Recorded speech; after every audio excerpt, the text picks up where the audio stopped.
महापालिका प्रशासन आले कोर्टाचं कारण पुढे करत आहे. तर कोर्टाने कुठेही आनंद पार्कच्या बिल्डिंग तोडाव्या अशा आदेश दिलेले नाही आहेत. फक्त कोर्टाने महापालिकेने सांगितले की आता या बिल्डिंगबाबतचा सविस्तर अहवाल सादर करा.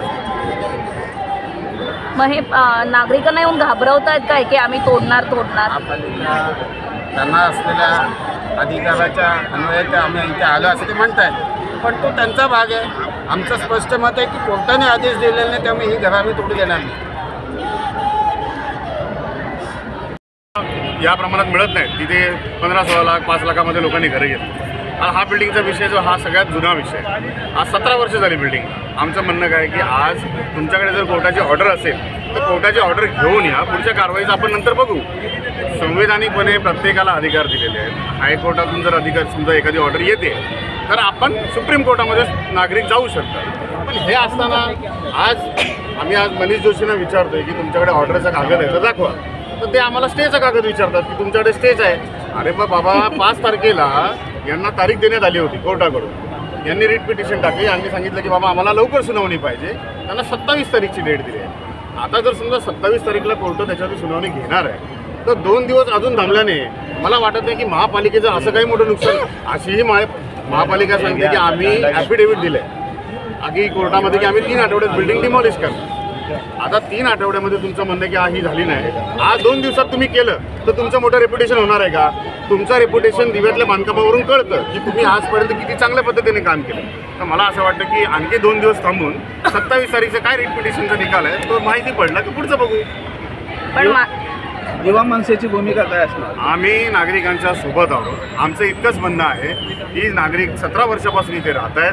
जर 17 वर्षापासून ते इथे राहत आहेत त्यांनी सगळ्या गोष्टी ज्या आहेत त्यांची सोसायटी रजिस्टर आहे, टॅक्स पावती आहे, सगळ्या गोष्टी आहेत. आमचं फक्त इतकंच म्हणणं आहे की जर समजा त्यांचं असं म्हणणं आहे की कोर्टाने ऑर्डर दिली आहे, कोर्टाची ऑर्डर आणा. नागरिकही त्यांच्या कारण बघा कोर्टाचा अवमान कोणाला करायचा नाही, पण प्रत्येकाला आपलं म्हणणं जे आहे ते मांडण्याचा अधिकार संविधानाने दिलेला आहे. डॉक्टर बाबासाहेब आंबेडकरांनी हा आपल्याला अधिकार दिला आहे. आम्ही हायकोर्टामध्ये हे मांडू जज समोर. तिथे नाही झालं तर सुप्रीम कोर्टाचा आपल्याकडे अधिकार आहे. आणि तिथेही नाही झालं तर मग त्याच्याशिवाय तर जे काही करायचं असेल ते प्रशासन लोकांबरोबर. आज मी आता मला इतकंच एक उदाहरण द्यावं असं वाटतं की वरळीमध्ये 2014मध्ये कॅम्पाकोला ही एक मोठी बिल्डिंग होती ज्याची परमिशन 5 माळ्याची होती पण 20 माळे उभारले गेले. त्या बिल्डिंगच्या डिमोलिशनचा पण कागद कोर्टाने दिलेला होता. त्याच्यानंतर जेव्हा ती बिल्डिंग डिमॉलिश करत होते कोर्टाने ऑन अ ह्युमॅनिटी ग्राउंड म्हणजे माणुसकीच्या दृष्टिकोनातून ती कारवाई बंद करायला लावली सुमो मोटो दाखल करून आणि सांगितलं की ही बिल्डिंग लीगल करता येईल का याच्यावरती विचार करा. मग जर वरळीच्या लोकांना कॅम्पाकोलाला एक न्याय मिळत असेल तर दिव्यातल्या सर्वसामान्य गरीब माणसाला वेगळा न्याय का देत आहे हा माझा सिंपल प्रश्न आहे. याच्यापेक्षा जास्त मोठा प्रश्न नाही माझा. पण 15 दिवसाची फक्त नोटीस आली आणि 15 दिवसात ते बोलतात आम्ही तोडायला येणार. अशी कशी नोटीस येते? कारण ते खूप कार्यतत्पर अधिकारी आहेत ना. आज मनीष जोशींसारखा कार्यतत्पर अधिकारी मी बघितला नाही. कारण आज जेव्हा ह्या स्टेशन रोडच्या रस्त्याचं काम चालू होतं माझ्या माहितीप्रमाणे 90 फुटांचा रस्ता होता ह्या सर्कलपर्यंत. तिथून पुढे 90 फुटांप्रमाणे यांनी बिल्डिंग तोडल्या आणि त्याच्यानंतर हा 45 फुटाचा झाला. त्याला जबाबदार कोण आहे? मग 15 जे बाकीचे फूट तोडले ते कशासाठीच्या बिल्डिंग येत नव्हत्या तर कशासाठी तोडल्या? कारण काय काहीतरी त्याच्या डोक्यामध्ये फायदा असतो. महापालिकेकडे किंवा कुठल्या तरी लॉबीबरोबर बसून यांची काहीतरी गोष्टी चालत असतात. मला इतकंच म्हणायचं की त्याचं नुकसान नागरिकांना देऊ नका. तुम्हाला काय लखलाभ असेल तुम्ही घाला तिथे काशी. आम्हाला काय फरक नाही पडत. लोकांना त्याचा त्रास देऊ नका. 17 वर्षापासून लोक राहत आहेत. आज ज्या बिल्डिंग काल परवा 2 महिन्यामध्ये तयार झाले तुमच्याकडे मी आता मनीष जोशी साहेबांना हेच सांगितलं की शीळमध्ये आमचे विभागाध्यक्ष शरद पाटील त्यांनी कायदेशीर पाठपुरावा करून 51 बिल्डिंगची ऑर्डर काढली कोर्टाची. आज त्यांच्या हातात ऑर्डर आहे पण ते तिथे जाते तोही विभाग त्यांच्याच ज्युरिस्डिक्शनमध्ये येतो. पण तिथे न जाता जिथे ऑर्डर नाही तिथे एवढं येण्याचं काय म्हणजे की फायदा तरी काय आहे? ह्याची उत्तर द्यायला नको पालिका अधिकाऱ्यांनी. अगदी बरोबर. बिल्डिंग ही एक अधिकृत इमारत आहे आणि त्या संदर्भात मुंबई उच्च न्यायालयात एक रिट पिटिशन दाखल झाली होती. रिट पिटिशनमध्ये महापालिकेला विचारणा करण्यात आली की आता ही अनधिकृत आहे तर तुम्ही काय करणार. महापालिकेने रिट पिटिशनमध्ये उत्तर दिलेलं आहे की अनधिकृत आहे म्हणून याच्यावर महापालिका कारवाई करेल. साहेब पण रहिवाशांचं म्हणणं आहे की आम्हाला हार्ड कॉपी मिळालेली नाही आहे म्हणजे असा आदेश लेखी आदेश आले नाही आहे. बघा कसं आहे हायकोर्टचे आदेश बिल्डिंग इलिगल आहे. हायकोर्टच्या आदेशाची काय गरज आहे? एवढं वर्ष 18 वर्षांनीच कसं काय रिपिटिशन टाकलं गेलं कोणाकडनं? आता ज्यांनी रिट पिटिशन टाकला 18 वर्षांनी कारवाई आली. ज्यांनी रिट पिटिशन टाकला तुम्ही त्यांना विचारा ना की 18 वर्ष काय करत होते ते.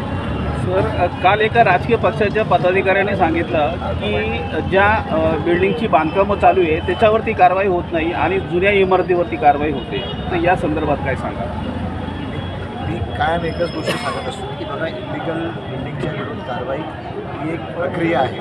नियमानुसार कारवाई चालू असते.